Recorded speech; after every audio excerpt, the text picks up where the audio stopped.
ವಿದ್ಯಾರ್ಥಿಗಳೇ, welcome to career in commerce channel. ಇವತ್ತಿನ ದಿನ ನಾವೇನ್ ನೋಡ್ತಾ ಇದೀವಿ ಅಂದ್ರೆ ಹ್ಯೂಮನ್ ರಿಸೋರ್ಸ್ ಮ್ಯಾನೇಜ್ಮೆಂಟ್ ಸಬ್ಜೆಕ್ಟ್ ನಲ್ಲಿ ಬರುವಂತ ಒಂದು ಪಾಠ ಯೂನಿಟ್ ಒನ್ ಅದರ ಒಂದು ಸಿಂಪಲ್ ಎಕ್ಸ್ಪ್ಲನೇಷನ್ ನೋಡ್ತಾ ಇದೀವಿ. ಸೊ ಹ್ಯೂಮನ್ ರಿಸೋರ್ಸ್ ಮ್ಯಾನೇಜ್ಮೆಂಟ್ ಅದರಲ್ಲಿ ಬರುವಂತ ಒಂದು ಪಾಠ ಯೂನಿಟ್ 1 ಕಾನ್ಸೆಪ್ಟ್ ಅಂಡ್ ಫಂಕ್ಷನ್ ಬಗ್ಗೆ ಈಸಿಯಾಗಿ ಕನ್ನಡ ಅಂಡ್ ಇಂಗ್ಲಿಷ್ ಎಕ್ಸ್ಪ್ಲನೇಷನ್ ಕೂಡ ಇರುತ್ತೆ. So both Kannada and English medium ಮಾಡೋಣ. ಸೊ ಅದಕ್ಕೋಸ್ಕರ career in commerce channel subscribe ಆಗಿದ್ರೆ ಸೊ ನಾವು ಅಪ್ಲೋಡ್ ಮಾಡುವಂತ ರೆಗ್ಯುಲರ್ ವಿಡಿಯೋಸ್ಗಳು ನಿಮಗೆ ನೋಟಿಫಿಕೇಶನ್ ಮೂಲಕ ಸಿಗ್ತದೆ.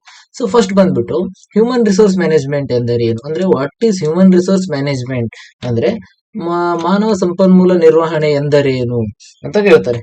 ಸೊ ವೇಟ್ ಮಾಡಿ. ಮಾನವ ಸಂಪನ್ಮೂಲ ನಿರ್ವಹಣೆ ಎಂದರೆ ಏನಂದ್ರೆ ಮಾನವ ಸಂಪನ್ಮೂಲ ನಿರ್ವಹಣೆ. ಸೊ ಫಸ್ಟ್ ಇಂಗ್ಲಿಷ್ ವರ್ಷನ್ ನೋಡೋಣ. HRM ಮೀನ್ಸ್ ಅಂದ್ರೆ ಹ್ಯೂಮನ್ ರಿಸೋರ್ಸ್ ಮ್ಯಾನೇಜ್ಮೆಂಟ್ ಅಂತ. ಸೊ HRM ಅಂತ ಯೂಸ್ ಮಾಡ್ತೀವಿ. HRM means managing people in a company ಅಂದ್ರೆ to achieve organisational goals, recruiting, training and managing employees ಅಂತ. ಸೊ HRM ಅಂತ ಅಂದ್ರೆ ಏನು, ಒಂದು ಕಂಪನಿಯ ಗುರಿ ಮತ್ತು ಉದ್ದೇಶಗಳನ್ನು ಪೂರೈಸೋದಕ್ಕೋಸ್ಕರ ಅಂದ್ರೆ ನಿರ್ವಹಣೆ ಅಂದರೆ ಒಂದು ಸಂಸ್ಥೆಯ ಗುರಿಗಳನ್ನು ಸಾಧಿಸಲು ಉದ್ಯೋಗಿಗಳನ್ನು ಆಯ್ಕೆ, ತರಬೇತಿ ಮತ್ತು ನಿರ್ವಹಿಸುವಂತಹ ಒಂದು ಪ್ರಕ್ರಿಯೆ, ಒಂದು ಪ್ರೋಸೆಸ್ಗೆ ನಾವೇನಂತ ಕರಿತೀವಿ, ಹ್ಯೂಮನ್ ರಿಸೋರ್ಸ್ ಮ್ಯಾನೇಜ್ಮೆಂಟ್ ಅಂತ ಕರಿತೀವಿ, ಮಾನವ ಸಂಪನ್ಮೂಲ ನಿರ್ವಹಣೆ ಅಂತ ಕರೀತಾರೆ. ಸೊ ಏನಪ್ಪ ಒಂದು ಎಕ್ಸಾಂಪಲ್ ನೋಡೋದಾದ್ರೆ, for example simple explanation, managing 3 workers in a shop ಅಂದ್ರೆ ಅಂಗಡಿಯಲ್ಲಿ 3 ಜನ ಉದ್ಯೋಗಿಗಳನ್ನು ನಿರ್ವಹಿಸುವಂತದ್ದು. ಯಾವ ಅಂಗಡಿಯಲ್ಲಿ? ಫಾರ್ ಎಕ್ಸಾಂಪಲ್ ಒಬ್ಬ ಓನರ್ ಏನ್ ಮಾಡ್ತಾನೆ, ತನ್ನ ಅಂಗಡಿ ನಡೆಸೋದಕ್ಕೋಸ್ಕರ ಕೆಲಸಗಾರರು ಬೇಕು ಅಂತ ಏನ್ ಮಾಡ್ತಾನೆ, 3 ಜನರನ್ನ ಅಂದ್ರೆ 3 ಹುಡುಗರನ್ನ ತಗೊಳ್ಳಿ ಸೊ ಕೆಲ್ಸಕ್ಕೆ ಸೇರಿಸ್ಕೊಂತಾನೆ. ಪಾರ್ಟ್ ಟೈಮ್ ಆಗಿರ್ಬೋದು, ಫುಲ್ ಟೈಮ್ ಆಗಿರ್ಬೋದು. ಸೊ ಆ 3 ಜನರು ಕರೆಕ್ಟ್ ಆಗಿ ಕೆಲಸ ಮಾಡೋದು, ಅವ್ರಿಗೆ ಯಾವ ರೀತಿ ಕೆಲಸ ಮಾಡ್ಬೇಕು ಅನ್ನೋಂಥದ್ದನ್ನ ಹೇಳ್ಕೊಡೋದಾಗಿರ್ಬೋದು. ಸೊ ಫಸ್ಟ್ ಆ 3 ಜನನ ಆಯ್ಕೆ ಮಾಡ್ತಾನೆ, ಯಾವ ರೀತಿ ಕೆಲಸ ಮಾಡ್ಬೇಕು ಅಂತ ಅವನಿಗೆ ಟ್ರೈನಿಂಗ್ ಕೊಡ್ತಾನೆ, ತರಬೇತಿ ಕೊಡ್ತಾನೆ. ಸೊ ಅವ್ರು ಕರೆಕ್ಟ್ ಕೆಲಸ ಮಾಡ್ತಾ ಇದಾರೋ ಇಲ್ವೋ ಅಂತ ನಿರ್ವಹಿಸುವುದು ಅಂದ್ರೆ ಅದನ್ನ ಅಬ್ಸರ್ವ್ ಮಾಡುವಂತಹದ್ದು ಪ್ರಕ್ರಿಯೆಗೆ ಏನಂತ ಕರಿತೀವಿ ನಾವು, ಮಾನವ ಸಂಪನ್ಮೂಲ ನಿರ್ವಹಣೆ. ಅಂದ್ರೆ ಮಾನವರಿಗೆ ಸಂಪನ್ಮೂಲ, ಅವರು ಒಂದು ಕಂಪ್ನಿಗೋಸ್ಕರ ಕೆಲಸ ಮಾಡ್ತಾ ಇರುವಂತವ್ರ ಒಂದು ನಿರ್ವಹಣೆಯ ಕೆಲಸ ಅಂತ ಹೇಳ್ತಾರೆ. ಸೊ ನೆಕ್ಸ್ಟ್ ಬಂದ್ಬಿಟ್ಟು ಡೆಫಿನಿಷನ್ ಆಫ್ HRM ಅಂತ ಕರಿತೀವಿ. ಅಂದ್ರೆ ಏನದು ಮಾನವ ಸಂಪನ್ಮೂಲ ನಿರ್ವಹಣೆ ವ್ಯಾಖ್ಯಾನವನ್ನು ಮಾಡಿರಿ ಅಂತ ಹೇಳ್ತಾರೆ. ಸೊ ಡೆಫಿನಿಷನ್ ಆಫ್ HRM ಏನ್ ಹೇಳುತ್ತೆ ಅಂದ್ರೆ human resource management is the process of, ಅಂದ್ರೆ ಇದು ಒಂದು ಪ್ರಕ್ರಿಯೆ. ಯಾವ ಪ್ರಕ್ರಿಯೆ? ರಿಕ್ರೂಟಿಂಗ್, ಆಯ್ಕೆ ಮಾಡೋದು, recruiting, selecting, training and managing employees. ಅಂದ್ರೆ ಸೊ ಡೆಫಿನಿಷನ್ ಆಗಿರ್ಬೋದು ಅಥವಾ ಮೀನಿಂಗ್ ಆಗಿರ್ಬೋದು ತುಂಬಾ ಡಿಫರೆನ್ಸ್ ಇರಲ್ಲ. ಸೊ ಡೆಫಿನಿಷನ್ ಅಂದ್ರೆ ಈ ರೀತಿಯಾದಂತಹ ಒಂದು ಪಾಯಿಂಟ್ಸ್ ಗಳು ಇನ್ಕ್ಲೂಡ್ ಆಗಿರುವಂತದ್ದು. So recruiting, selecting, training and managing employees to achieve organisational goal. So ಇಲ್ಲಿ ನಾವೇನ್ ಅಚೀವ್ ಮಾಡ್ಬೇಕು ಅನ್ನೋಂಥದ್ದು ಸೊ ಚೇಂಜ್ ಆಗಲ್ಲ. ಬಟ್ ಡೆಫಿನೇಷನ್ ಅಂತ ಅಂದ್ರೆ ಈ ರೀತಿಯಾದಂತಹ ಒಂದು ಪಾಯಿಂಟ್ಸ್ ಗಳನ್ನಾಗಿರ್ಬೋದು ನೀಟಾಗಿ ಬರೆದು ಇದೊಂದು ಪ್ರೋಸೆಸ್ ಅಂತ ಹೇಳಿ ಮೆನ್ಷನ್ ಮಾಡುವಂತದ್ದು ಒಂದು ಡೆಫಿನೇಷನ್ ಆಫ್ HRM. ಸೊ ಇದೊಂದು ನಾರ್ಮಲ್ ಆಗಿ ಬರುವಂತ ಕ್ವಶನ್ ಆಗಿರೋ ಕಾರಣಕ್ಕೋಸ್ಕರ ಡೆಫಿನೇಷನ್ಸ್ ನ ಈ ರೀತಿ ಮೆನ್ಷನ್ ಮಾಡಿದ್ವಿ. ಸೊ ಈಸಿ ಸ್ಟೇಟ್ಮೆಂಟ್ ನೀವು ಯಾವ ರೀತಿ ನೆನ್ಪಿಟ್ಕೊಳ್ಳೋದಂದ್ರೆ HRM means managing people at work efficiently. ಅಂದ್ರೆ ಒಂದು ಸೆಲೆಕ್ಟ್ ಮಾಡಿರುವಂತ ಎಂಪ್ಲಾಯೀಸ್ ಗಳು ಕರೆಕ್ಟ್ ಆಗಿ ವರ್ಕ್ ಮಾಡ್ತಾರ ಇಲ್ವೋ ಅನ್ನೋಂಥದ್ದನ್ನ ಅವರು ಕೆಲಸ ಮಾಡ್ತಾ ಇರುವಂತಹ ಒಂದು ಟೈಮ್ ಅಲ್ಲಿ ಅವರನ್ನ ಮ್ಯಾನೇಜ್ ಮಾಡುವಂತದ್ದು ಅಂತ ಹೇಳ್ತಾರೆ. So functions of human resource ಅಂತ ಹೇಳ್ತಾರೆ. ಅಂದ್ರೆ ಹ್ಯೂಮನ್ ರಿಸೋರ್ಸ್ ಮ್ಯಾನೇಜ್ಮೆಂಟ್ ಏನು ಕೆಲಸ ಮಾಡುತ್ತೆ? ಸೊ ಹ್ಯೂಮನ್ ರಿಸೋರ್ಸ್ ಮ್ಯಾನೇಜ್ಮೆಂಟ್ ಅಂದ್ರೆ ಅಂತ ಗೊತ್ತಾಯ್ತು ನಿಮಗೆ. ಸೊ ಕಂಪ್ನಿಗೆ ಬೇಕಾಗಿರುವಂತ ಎಂಪ್ಲಾಯೀಸ್ ನ ಸೆಲೆಕ್ಟ್ ಮಾಡ್ಕೊಂಡು, ರೆಕ್ರೂಟ್ ಮಾಡ್ಕೊಂಡು, ಸೊ ಅವ್ರಿಗೆ ಬೇಕಾಗಿರುವಂತ ಟ್ರೈನಿಂಗ್ ಕೊಟ್ಟು, ಅವ್ರಿಗೆ ಏನೇನ್ ಪ್ರಾಬ್ಲಮ್ ಅದನ್ನೆಲ್ಲ ನೋಡ್ಕೊಂಡು, ಸೊ ಪ್ರಾಬ್ಲಮ್ಸ್ ಎಲ್ಲ ನೆಕ್ಸ್ಟ್ ಬರ್ತವೆ. ಸೊ ಅದನ್ನೆಲ್ಲ ಮಾಡಿ ಅವ್ರ ಕಡೆಯಿಂದ ಒಂದು ವರ್ಕ್ ಅನ್ನ ತಗೊಳ್ಳುವಂತದ್ದು. ಸೊ ಮೇನ್ ಫಂಕ್ಷನ್ಸ್ ಏನಾಗಿರುತ್ತೆ? ಒಂದು recruitment and selection. So Kannada version ಅಲ್ಲಿ ನೇಮಕಾತಿ ಮತ್ತು ಆಯ್ಕೆ ಅಂತ ಕರೀತಾರೆ. HRM ನ ಕಾರ್ಯಗಳು ಏನು ಅಂತ ಕ್ವಶನ್ಸ್ ಬರೋ ಚಾನ್ಸ್ ತುಂಬಾ ಇರುತ್ತೆ. ಸೊ ಬಂದಾಗ ಇಂಗ್ಲಿಷ್ ಮೀಡಿಯಂ ನವರು ಏನ್ ಬರೀ ರಿಕ್ರೂಟ್ಮೆಂಟ್ ಅಂಡ್ ಸೆಲೆಕ್ಷನ್ ಅಂದ್ರೆ ನೇಮಕಾತಿ ಮತ್ತು ಆಯ್ಕೆ. ಸೊ ನಮ್ ಜಾಬ್ ಅಲ್ಲಿ ಈ ರೀತಿ ನಮ್ಮ ಒಂದು ಕಂಪನಿಯಲ್ಲಿ ಪ್ಲೇಸ್ಮೆಂಟ್ ಇದೆ ಅಂತ ಹೇಳಿ ತಿಳಿಸುವಂತದ್ದು ಒಂದು ನೇಮಕಾತಿ ಆದ್ರೆ, ಆ ಪ್ಲೇಸ್ಮೆಂಟ್ ಗೋಸ್ಕರ ಎಷ್ಟು ಜನ ಎಂಪ್ಲಾಯೀಸ್ ಗಳು ಬಂದಿರ್ತಾರೋ, ಸೊ ಫಾರ್ ಎಕ್ಸಾಂಪಲ್ ಎಂಪ್ಲಾಯೀಸ್ ಅಲ್ಲ, ಸೊ ಎಷ್ಟು ಜನ ಅಪ್ಲಿಕೇಶನ್ಸ್ ಹಾಕಿರ್ತಾರೋ ಅವ್ರನ್ನೆಲ್ಲ ಒಂದು ಆಯ್ಕೆ ಮಾಡುವಂತದ್ದು ಒಂದು ಸೆಲೆಕ್ಷನ್ ಪ್ರೋಸೆಸ್ ಆಗಿರುತ್ತೆ. ಸೊ ಸೆಕೆಂಡ್ ಒನ್ ಬಂದ್ಬಿಟ್ಟು ಸೆಕೆಂಡ್ ಫಂಕ್ಷನ್ ಏನಿದೆ ಕಾರ್ಯ, ಟ್ರೈನಿಂಗ್ ಅಂಡ್ ಡೆವಲಪ್ಮೆಂಟ್ ಅಂದ್ರೆ ತರಬೇತಿ ಮತ್ತು ಅಭಿವೃದ್ಧಿ.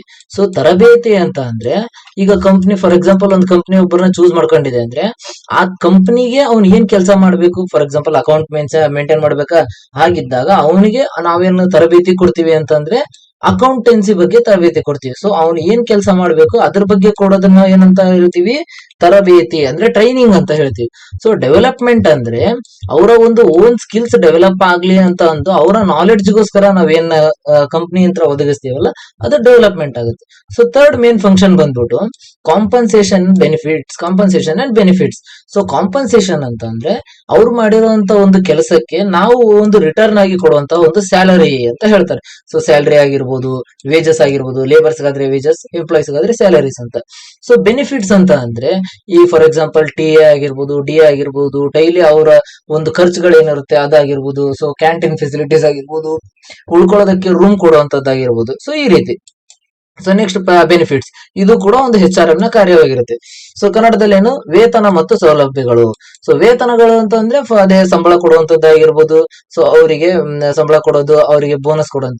ಸೊ ಸೌಲಭ್ಯಗಳು ಅಂತ ಅಂದ್ರೆ ಅವರಿಗೆ ಉಳಿದುಕೊಳ್ಳಲು ಒಂದು ರೂಮ್ ತರ ಮಾಡ್ಕೊಡೋದಾಗಿರ್ಬೋದು, ಸೊ ಅವ್ರ ಮನೆಯಿಂದ ಆಫೀಸಿಗೆ ಬರಕ್ ಒಂದು ಬಸ್ ವ್ಯವಸ್ಥೆ ಆಗಿರ್ಬೋದು, ಕ್ಯಾಬ್ ವ್ಯವಸ್ಥೆ ಆಗಿರೋದು ಮಾಡುವಂತದ್ದು. ಸೊ ಅವರಿಗೆ ಏನಪ್ಪಾ ಹೆಲ್ತ್ ಇಶ್ಯೂ ಇದ್ದಾಗ ಲೀವ್ಸ್ ಕೊಡುವಂತದ್ದಾಗಿರ್ಬೋದು. ಸೊ ಈ ರೀತಿ ಎಂಪ್ಲಾಯೀಸ್ ಗಳಿಗೆ ಏನೇನು ಹೆಲ್ಪ್ ಆಗ್ಬೇಕು ಅಂತ ಕಂಪ್ನಿ ಮಾಡುತ್ತಲ್ವಾ, ಸೊ ಅವೆಲ್ಲ ಸೌಲಭ್ಯಗಳು ಅಂತ ಕರಿತೇವೆ. ಇದು ಕೂಡ ಒಂದು HRM ನ ಕಾರ್ಯಗಳು. ಸೊ ಕಾರ್ಯಕ್ಷಮತೆ ಮೌಲ್ಯಮಾಪನ ಅಂತ ಅಂದ್ರೆ ಏನು, ಪರ್ಫಾರ್ಮೆನ್ಸ್ ಅಪ್ರೈಸಲ್ ಅಂತ ಹೇಳಿ ಕರೀತಾರೆ. ಸೊ ಪರ್ಫಾರ್ಮೆನ್ಸ್ ಅಪ್ರೈಸಲ್ ಅಂತ ಅಂದ್ರೆ ಏನಪ್ಪಾ, ಒಬ್ಬ ಎಂಪ್ಲಾಯ್ ಏನೋ ಒಂದು ವರ್ಕ್ ಮಾಡಿದಾನೆ, ಕರೆಕ್ಟ್ ಆಗಿದೆ ಆ ವರ್ಕ್ ಅಂತ ಅಂದ್ರೆ, ಸೊ ನೀನ್ ಕರೆಕ್ಟ್ ಆಗಿ ವರ್ಕ್ ಮಾಡಿದೀಯಪ್ಪ ಅಂತ ಅವನಿಗಷ್ಟೇನೆ ತಿಳಿಸ್ತೇನೆ. ಸೊ ಕಾರ್ಯಕ್ಷಮತೆಯ ಮೌಲ್ಯಮಾಪನ, ಅವನು ಆ ಒಂದು ಪರ್ಫಾರ್ಮೆನ್ಸ್ ಅಂದ್ರೆ ಆ ಒಂದು ಕೆಲಸ ಮಾಡೋದಕ್ಕೋಸ್ಕರ ಎಷ್ಟು ಎಫರ್ಟ್ ಹಾಕಿರ್ತಾನಲ್ಲ ಅದು ವೇಸ್ಟ್ ಆಯ್ತು ಅಂತ ಅವನಿಗೆ ಫೀಲ್ ಬರ್ದೇ ಇರೋ ತರ ಎಲ್ಲರ ಮುಂದೇನು ಕೂಡ ಇವ್ರು ಈ ರೀತಿ ಕೆಲಸ ಮಾಡಿದ್ದಾರೆ, ಈ ಎಂಪ್ಲಾಯ್ ಈ ರೀತಿ ಈ ವರ್ಷ ಮಾಡಿದಾನೆ, ಅವ್ರಿಗೆ ಬೆಸ್ಟ್ ಎಂಪ್ಲಾಯ್ ಅಂತ ಅವಾರ್ಡ್ ಕೊಡೋದಾಗಿರ್ಬೋದು. ಸೊ ಅವ್ರು ಮಾಡಿರೋಂತ ಒಂದು ಕೆಲಸನ ನಾವು ಮೌಲ್ಯಮಾಪನ ಮಾಡಿ ನಾವು ಕಂಡುಹಿಡಿಯುವಂತದ್ದು. ಸೊ ಏನಪ್ಪಾ, ಅವ್ರು ಮಾಡಿದಾರೆ ಇಂಥ ಕೆಲಸನ ಅಂತ ಅಂದಾಗ ಅವ್ರನ್ನ ಒಂದು ಗುರುತಿಸುವಂತದ್ದು performance appraisal. So employee relations ಅಂತ ಕರೀತಾರೆ. ಎಂಪ್ಲಾಯಿ ರಿಲೇಷನ್ಸ್ ಅಂತಂದ್ರೆ ಉದ್ಯೋಗಿ ಸಂಬಂಧಗಳು, ಅಂದ್ರೆ ಎಂಪ್ಲಾಯಿಗಳ ಜೊತೆ ಒಂದು ಕಂಪನಿ ಯಾವ ರೀತಿ ಒಂದು ರಿಲೇಶನ್ಶಿಪ್ ನ ಮೇಂಟೈನ್ ಮಾಡುತ್ತೆ ಅನ್ನೋದು ಕೂಡ HRM ನ ಒಂದು ಕಾರ್ಯವಾಗಿರುತ್ತೆ.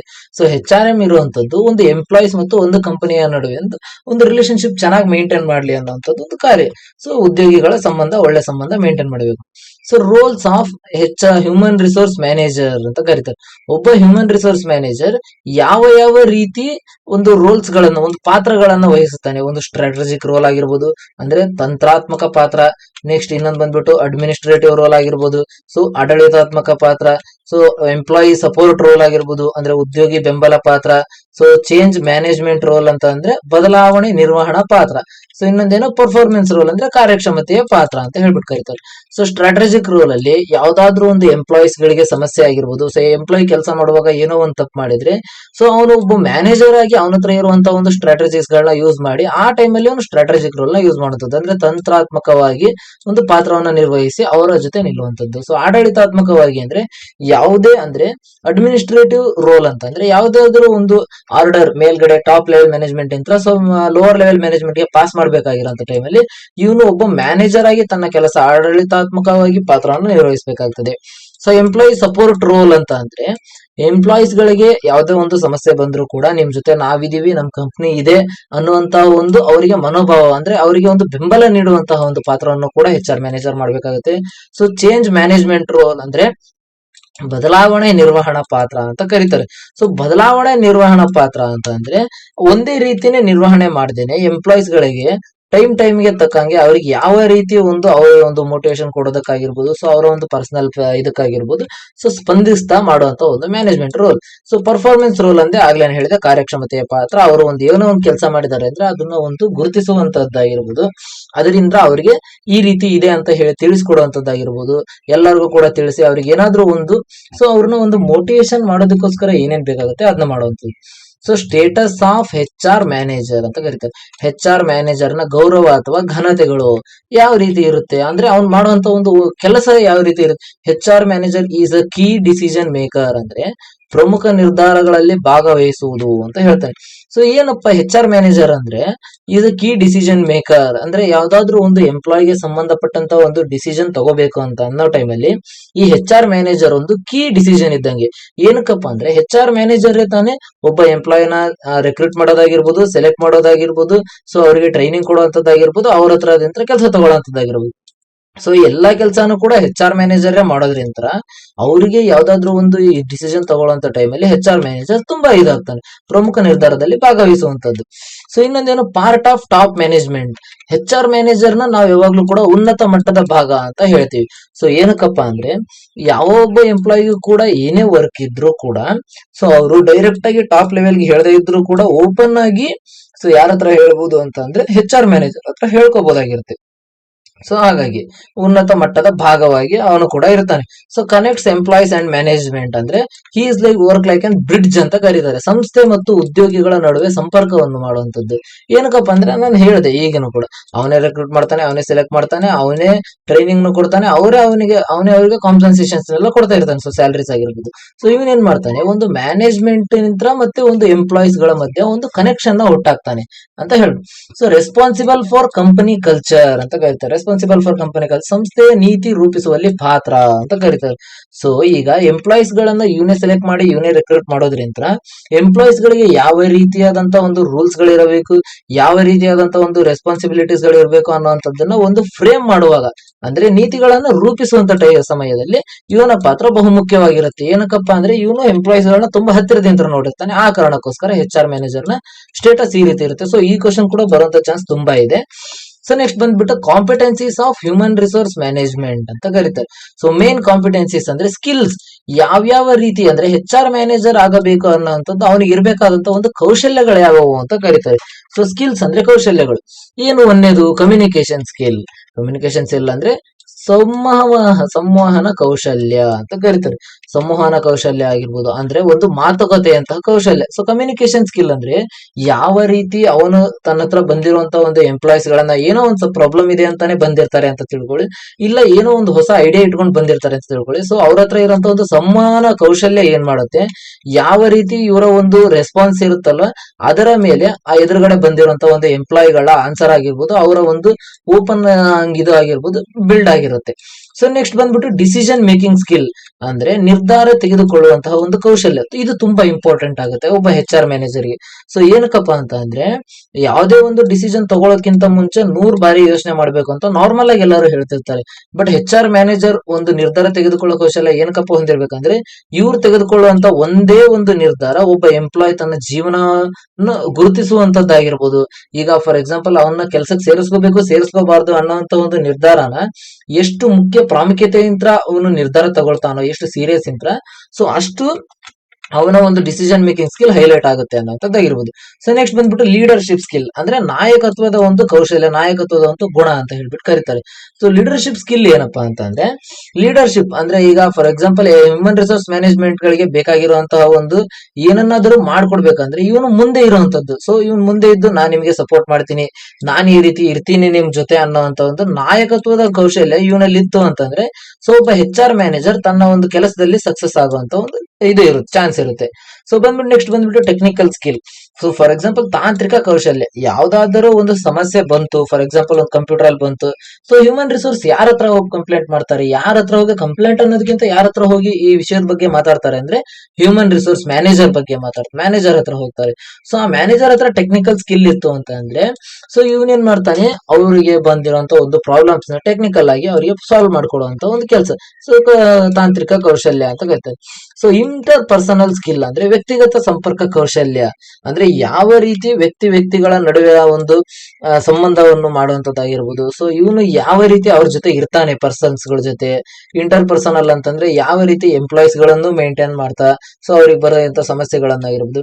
ಸೊ ಪ್ರಾಬ್ಲಮ್ ಸಾಲ್ವಿಂಗ್ ಸ್ಕಿಲ್ ಅಂತ ಅಂದ್ರೆ ಸಮಸ್ಯೆ ಪರಿಹಾರ ಕೌಶಲ್ಯ ಅಂತಂದ್ರೆ, ಯಾವುದೇ ಒಬ್ಬ ಎಂಪ್ಲಾಯಿ ಕೂಡ ತನ್ನನ್ನ ಸೆಲೆಕ್ಟ್ ಮಾಡಿರುವಂತ ಒಬ್ಬ ಆಫೀಸರ್, ಯಾರು human resource manager, HR manager ನ ಏನಂತ ಮಾಡ್ತಾ ಇರ್ತಾರೆ ಅಂದ್ರೆ, ಅವ್ರೊಂಥರ ನಮ್ಮ ಫಾರ್ ಎಕ್ಸಾಂಪಲ್ ಹುಡುಗರಾದ್ರೆ he is like my brother, ಆ ರೀತಿ ಒಬ್ಬ ಒಂದು ಫೀಲ್ ಮಾಡ್ತಾ ಇರ್ತಾರೆ. ಸೊ ಇವ್ರು ನನಗೆ ಜಾಬ್ ಕೊಟ್ಟಿದ್ದಾರೆ ಅಂತ ಅಂದ್ಮೇಲೆ ನಾನು ಇವ್ರು ಇದನ್ನ ಉಳಿಸ್ಬೇಕು, ಆ ರೀತಿ ಇರ್ತಾರೆ.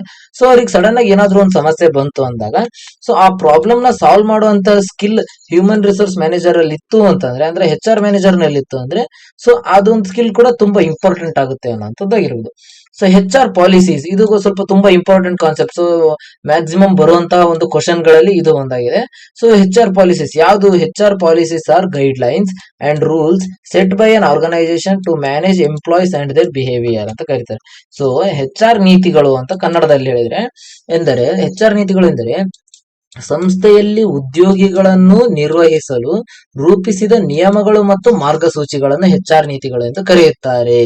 ಸೊ HR ನೀತಿಗಳು ಅಂದ್ರೆ ಒಬ್ಬ ಎಂಪ್ಲಾಯ್ ಅಥವಾ ಗ್ರೂಪ್ ಆಫ್ ಎಂಪ್ಲಾಯೀಸ್ ಗಳನ್ನ ಏನದು ನಿರ್ವಹಿಸಲು, ಅವ್ರನ್ನ ಮ್ಯಾನೇಜ್ ಮಾಡಲು ಒಂದು ಫ್ರೇಮ್ ಮಾಡಿರುವಂತಹ ಒಂದು ನಿಯಮಗಳಾಗಿರ್ಬೋದು, ಮಾರ್ಗಸೂಚಿಗಳಾಗಿರ್ಬೋದು, ಅವನ್ನ HR ನೀತಿಗಳು ಅಂತ ಕರೀತಾರೆ. ಸೊ ಯಾವ ರೀತಿ ನೀತಿಗಳು?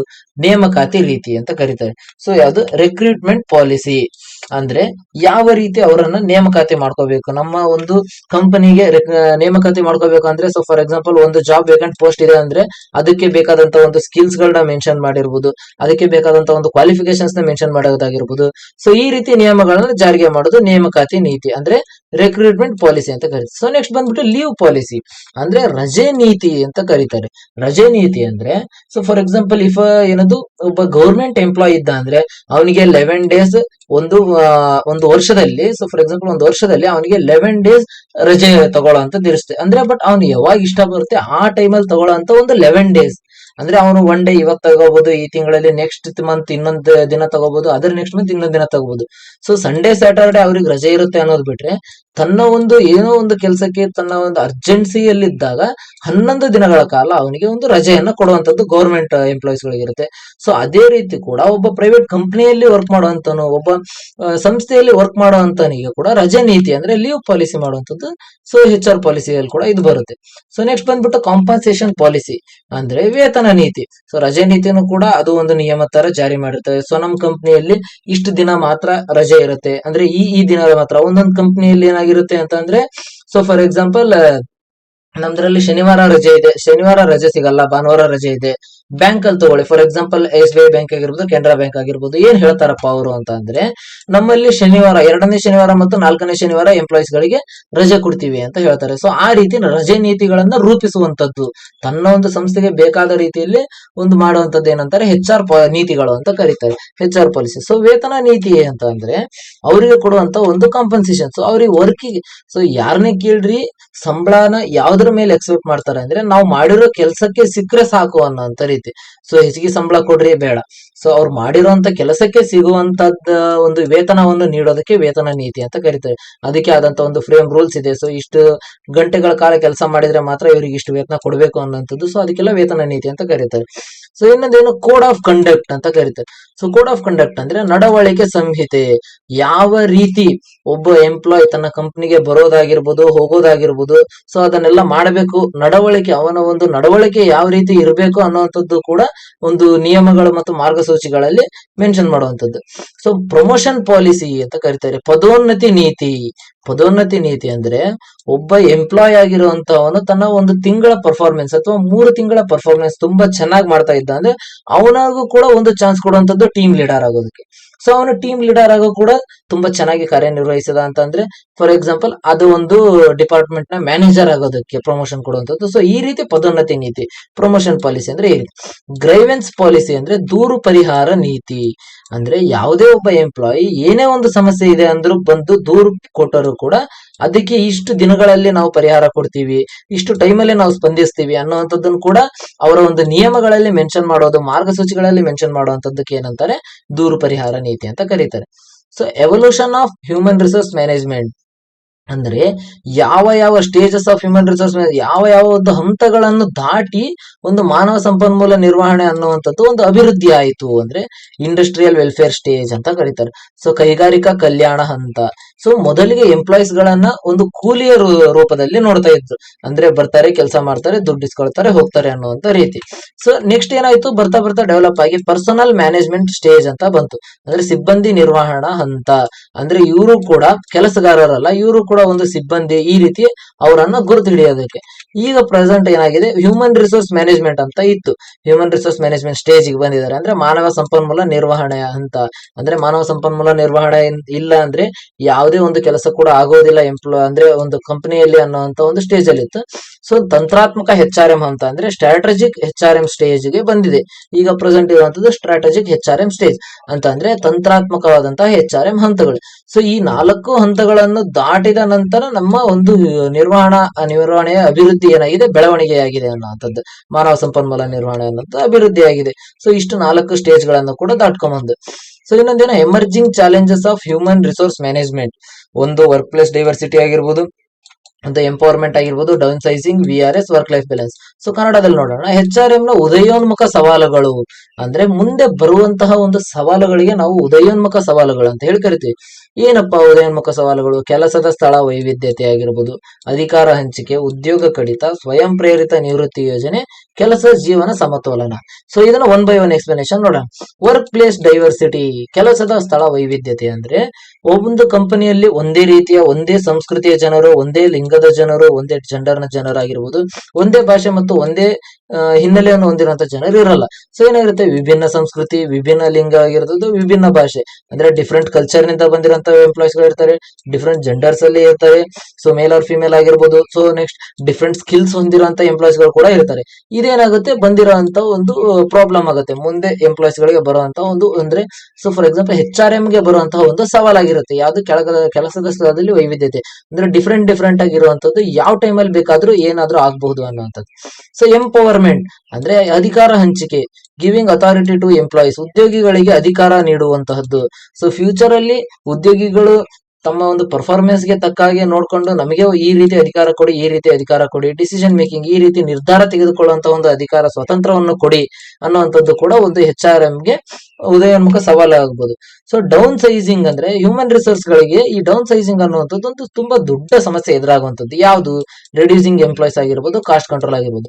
ಸೊ ವೆಚ್ಚವನ್ನು ನಿಯಂತ್ರಣ ಮಾಡಲು. ಸೊ ಫಾರ್ ಎಕ್ಸಾಂಪಲ್ 50 ಜನ ಎಂಪ್ಲಾಯ್ಸ್ ಗಳಿಗೆ ತಿಂಗಳಿಗೆ ಎಷ್ಟು ಸಂಬಳ ಕೊಡಬೇಕು, 10,000 ಕೊಡ್ಬೇಕು ಅಂತ ಅಂದ್ರೆ 50 ಜನ ಎಂಪ್ಲಾಯಿಗೆ 10,000 ಕೊಟ್ರೆ ನಮ್ಗೆ ಎಷ್ಟಾಗುತ್ತೆ, 10,000 ಕೊಟ್ರೆ ತುಂಬಾ ಹಣ ಖರ್ಚಾಗುತ್ತೆ. ಸೊ ಆ ಹಣದ ನಿಯಂತ್ರಣವನ್ನು ಮಾಡೋದಕ್ಕೋಸ್ಕರ ಉದ್ಯೋಗಿಗಳ ಸಂಖ್ಯೆಯನ್ನು ಕಡಿಮೆ ಮಾಡಬಾರ್ದು. ಸೊ ಅದನ್ನ ಮಾಡಿದ್ರೆ ಅದಕ್ಕೆ ಏನಂತ ಕರೀತಾರೆ, ಡೌನ್ ಸೈಸಿಂಗ್, ಉದ್ಯೋಗ ಕಡಿತ. So reducing employees due to take control of the cost ಅಂತಂದ್ರೆ ವೆಚ್ಚವನ್ನು ನಿಯಂತ್ರಣ ಮಾಡಲು ಉದ್ಯೋಗಿಗಳ ಸಂಖ್ಯೆಯನ್ನು ಕಡಿಮೆ ಮಾಡೋದಕ್ಕೆ ಡೌನ್ ಸೈಸಿಂಗ್ ಅಂತ ಹೇಳಿ ಕರೀತಾರೆ. ಇದು ಕೂಡ ಒಂದು ಸಮಸ್ಯೆ. ಸೊ ನೆಕ್ಸ್ಟ್ ಬಂದ್ಬಿಟ್ಟು VRS ಅಂದ್ರೆ ವಾಲಂಟರಿ ರಿಟೈರ್ಮೆಂಟ್ ಸ್ಕೀಮ್, ಸ್ವಯಂ ಪ್ರೇರಿತ ನಿವೃತ್ತಿ ಯೋಜನೆ. ಸೊ ವಾಲಂಟರಿ ರಿಟೈರ್ಮೆಂಟ್ ಅಂದ್ರೆ ಸ್ವಯಂ ಪ್ರೇರಿತ ನಿವೃತ್ತಿ. ತಮಗೆ ಇಷ್ಟ ಬಂದಾಗ, ಸೊ ಅಂದ್ರೆ ಇಷ್ಟ ಬಂದಾಗ ಅನ್ನೋದಕ್ಕಿಂತ ಯಾವಾಗ ತನ್ನ ಕೈಯಲ್ಲಿ ಆ ಕೆಲಸ ಮಾಡಲು ಸಾಧ್ಯವಾಗೋದಿಲ್ಲ ಅನ್ನುವಂತ ಅನಿಸುತ್ತೋ ಆ ಟೈಮಲ್ಲಿ, ಫಾರ್ ಎಕ್ಸಾಂಪಲ್ ಇಲ್ಲ ಅವರಿಗೆ ಜಾಬ್ ಸ್ಯಾಟಿಸ್ಫ್ಯಾಕ್ಷನ್ ಕೊಡ್ತಿಲ್ಲ ಅನ್ನುವಂತ ಟೈಮಲ್ಲಿ ಆ ಕೆಲಸದಿಂದ ಅವರಿಗೆ ನಿವೃತ್ತಿ ಹೊಂದುವಂತಹ ಒಂದು ಅವಕಾಶ ಕೊಡುವಂಥದ್ದು ವಾಲಂಟರಿ ಆಗಿ. ಸೊ ನೆಕ್ಸ್ಟ್ ಏನಂದ್ರೆ ಮನಿ ಬೆನಿಫಿಟ್ಸ್ ಗಿವನ್ ಅಂದ್ರೆ ಹಣಕಾಸು ಸೌಲಭ್ಯಗಳನ್ನು ನೀಡುವಂಥದ್ದು. ಸೊ ಫಾರ್ ಎಕ್ಸಾಂಪಲ್ ಪೆನ್ಷನ್ ಕೊಡುವಂತದ್ದಾಗಿರ್ಬೋದು, ಇಲ್ಲ ಅಷ್ಟು ವರ್ಷ ಒಂದು PF ಅಂತ ಕಲೆಕ್ಟ್ ಮಾಡಿ ಅವರು ಕೆಲಸ ಮಾಡಿರುವಂತ ಅಷ್ಟು ಟೈಮಲ್ಲಿ PF ಅಂತ ಕಲೆಕ್ಟ್ ಮಾಡಿ ಅದನ್ನ ಅಮೌಂಟ್ ಆದ್ರೂ ಕೊಡುವಂತದ್ದಾಗಿರ್ಬೋದು. ಸೊ ಮನಿ ಬೆನಿಫಿಟ್ಸ್ ನ ಕೊಡುವಂಥದ್ದು. ಸೊ ವರ್ಕ್ ಲೈಫ್ ಬ್ಯಾಲೆನ್ಸ್ ಇದೊಂದು ಲಾಸ್ಟ್ ಟಾಪಿಕ್ ಈ ಪಾಠದಲ್ಲಿ ಬರುವಂತದ್ದು. ಕೆಲಸ ಜೀವನ ಸಮತೋಲನ ಅಂದ್ರೆ balance between work life and personal life ಅಂತ ಕರೀತಾರೆ. ಸೊ ಕೆಲಸ ಮತ್ತು ವೈಯಕ್ತಿಕ ಜೀವನದ ಸಮತೋಲನ ಅಂದ್ರೆ ರೆಡ್ಯೂಸ್ ಸ್ಟ್ರೆಸ್ ಮತ್ತು ಒತ್ತಡ ನಿರ್ವಹಣೆ. ಯಾವ ರೀತಿ ತನ್ನ ಕೆಲಸದ ಮತ್ತು ಜೀವನ ಎರಡರ ಮಧ್ಯೆ ಒಂದು ಸಮತೋಲನವನ್ನು ಕಳ್ಕೊಳ್ಳೋ ಒಂದು ಬ್ಯಾಲೆನ್ಸ್ ಇಟ್ಕೊಳ್ಳೋದು ಹೆಂಗೆ ಅಂತ ಅಂದ್ರೆ ಒಂದು ಒತ್ತಡ ನಿರ್ವಹಣೆ ಮಾಡುವಂತದ್ದಾಗಿರ್ಬೋದು. ಸೊ ಆ ರೀತಿ ಯಾವುದೇ ಒಬ್ಬ ಎಂಪ್ಲಾಯ್ ತನ್ನ ಕೆಲಸಕ್ಕೋಸ್ಕರ ತನ್ನ ಜೀವನವನ್ನು ಮರೆಯೋ ರೀತಿ ನೋಡ್ಕೊಳ್ಬಾರ್ದು, ಒಂದು ಜೀವನಕ್ಕೋಸ್ಕರ ತನ್ನ ಕೆಲಸವನ್ನು ಮಾಡದೇ ಇರೋ ರೀತಿ ನೋಡ್ಕೋಬಾರ್ದು. ಸೊ ಆ ರೀತಿ ಎರಡನ್ನೂ ಕೂಡ ಬ್ಯಾಲೆನ್ಸ್ ಮಾಡುವಂತದ್ದು ಕೂಡ ಒಂದು ಫ್ಯೂಚರ್ ಅಲ್ಲಿ ಬರುವಂತ ಒಂದು ಚಾಲೆಂಜ್.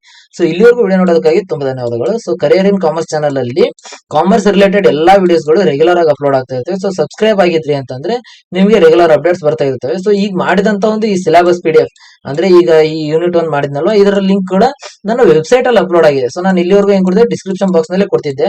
ಸೊ ಡಿಸ್ಕ್ರಿಪ್ಷನ್ ಬಾಕ್ಸ್ ನಲ್ಲಿ ಏನಿದೆ, ವೆಬ್ಸೈಟ್ ಲಿಂಕ್ ಇದೆ. ಸೊ ವೆಬ್ಸೈಟ್ ಲಿಂಕ್ ಅಲ್ಲಿ ನೀವು ಈಗ ಫಾರ್ ಎಕ್ಸಾಂಪಲ್ HRM ಇರುವಂತದ್ದು ಬಂದ್ಬಿಟ್ಟು ಯಾರಿಗಿದೆ ಅಂತ ಅಂದ್ರೆ ಬಿಕಾಮ್ ಸೆಕೆಂಡ್ ಸೆಮ್ ನವರಿಗಿದೆ. ಸೊ ಅವರಿಗೆ ನಾನು ಏನ್ ಮಾಡಿದೀನಿ, BCom first year second sem ಅಲ್ಲಿ ಹೋಗಿ ಸ್ಟಡಿ ಮೆಟೀರಿಯಲ್ಸ್ ಅಂಡರ್ ಸೆಕ್ಷನ್ ಅಲ್ಲಿ ಹೋಗಿದ್ರೆ ಅಲ್ಲಿ ನಮಗೆ HRM ಹ್ಯೂಮನ್ ರಿಸೋರ್ಸ್ ಮ್ಯಾನೇಜ್ಮೆಂಟ್ ಅನ್ನೋ ಒಂದು ಸೆಕ್ಷನ್ ಕಾಣಿಸುತ್ತೆ. ಆ ಸೆಕ್ಷನ್ ಅಲ್ಲಿ ಯೂನಿಟ್ 1 ಹಿಡಿದು 5 ವರ್ಗುನು ಕೂಡ ರೆಡಿ ಮೆಟೀರಿಯಲ್ಸ್ ಇದಾವೆ, ನಿಮ್ಗೆಲ್ಲ ಫುಲ್ ಅಪ್ಲೋಡೆಡ್ ರೆಡಿ ಮೆಟೀರಿಯಲ್ಸ್ ಇದಾವೆ. So with Kannada medium plus English medium. So ನಾನು ನಿಮ್ಗೆ ಅದನ್ನು ಒಂದು ಕೂಡ ತೋರಿಸಬೇಕು, ಓವರ್ ವ್ಯೂ ಅಂತಾನೆ ಇವತ್ತಿನ ಕ್ಲಾಸ್ ಅಲ್ಲಿ ತೋರಿಸಿದ್ದೆ. ಸೊ ಏನಪ್ಪ ಓವರ್ ವ್ಯೂ ಅಂತ ಅಂದ್ರೆ, ಸೊ ಈಗ ನಾನು ಯಾವ ರೀತಿ ಒಂದಿಷ್ಟು ನೋಟ್ಸ್ ಗಳನ್ನ ಅಪ್ಲೋಡ್ ಮಾಡಿದ್ದೀನಿ, ಯಾವ ರೀತಿ ಅಪ್ಲೋಡ್ ಮಾಡಿದ್ದೀನಿ. ಸೊ ಇಲ್ಲಿದೆ ನೋಡಿ, ಕರಿಯರ್ ಇನ್ ಕಾಮರ್ಸ್ ನಮ್ಮ ಚಾನಲ್ ಇದಾಗಿರ್ಬೋದು. So subject human resource management ಆಗಿರ್ಬೋದು, ಅದರ ಒಂದು ಕಾನ್ಸೆಪ್ಟ್ ಇದು ಯೂನಿಟ್ 1 ಇಂಗ್ಲಿಷ್ ವರ್ಷನ್, ಪೂರ್ತಿ ಇಂಗ್ಲಿಷ್ ವರ್ಷನ್ ಇದೆ. ಸೊ ನಿಮ್ ಫ್ರೆಂಡ್ಸ್ ಜೊತೆ ಇದನ್ನ ವೆಬ್ಸೈಟ್ ಅಲ್ಲಿ ಕೂಡ ಇದು ಅವೈಲೇಬಲ್ ಇದೆ. ಸೊ ಇದು ನೀವು ಹೋದ್ರೆ ಸಿಗುತ್ತೆ. ಸೊ ಅದೇ ನೋಟ್ಸ್ ಕನ್ನಡ ವರ್ಷನ್ ಕೂಡ ರೆಡಿ ಮಾಡಿಟ್ಟಿದೀವಿ. ಸೊ ಎರಡು ನೋಟ್ಸ್ ಇರೋದ್ರಿಂದ ನೀವು ಈಸಿಯಾಗಿ ನಿಮ್ದು ಇದನ್ನ ಯೂಸ್ ಮಾಡ್ಕೋಬಹುದು. ಸೊ ನಿಮ್ಗೆ ಇದು ಫ್ರೀ ಆಗಿ ಇರುತ್ತೆ, ಯಾವುದೇ ರೀತಿಯಾದಂತ ಇದು ಇರಲ್ಲ. ಸೊ ನಮ್ಮ ವೆಬ್ಸೈಟ್ ಅಲ್ಲಿ ಬಂದ್ರೆ ನಿಮ್ಗೆ ಇದು ಸಿಗುತ್ತೆ. ಸೊ ವೆಬ್ಸೈಟ್ ಅಲ್ಲಿ ಹೋಗಿ ನೀವು ನೋಡ್ಕೋಬಹುದು. Thank you very much. ಮುಂದಿನ ವಿಡಿಯೋದಲ್ಲಿ ಭೇಟಿ ಆಗೋಣ. Thank you.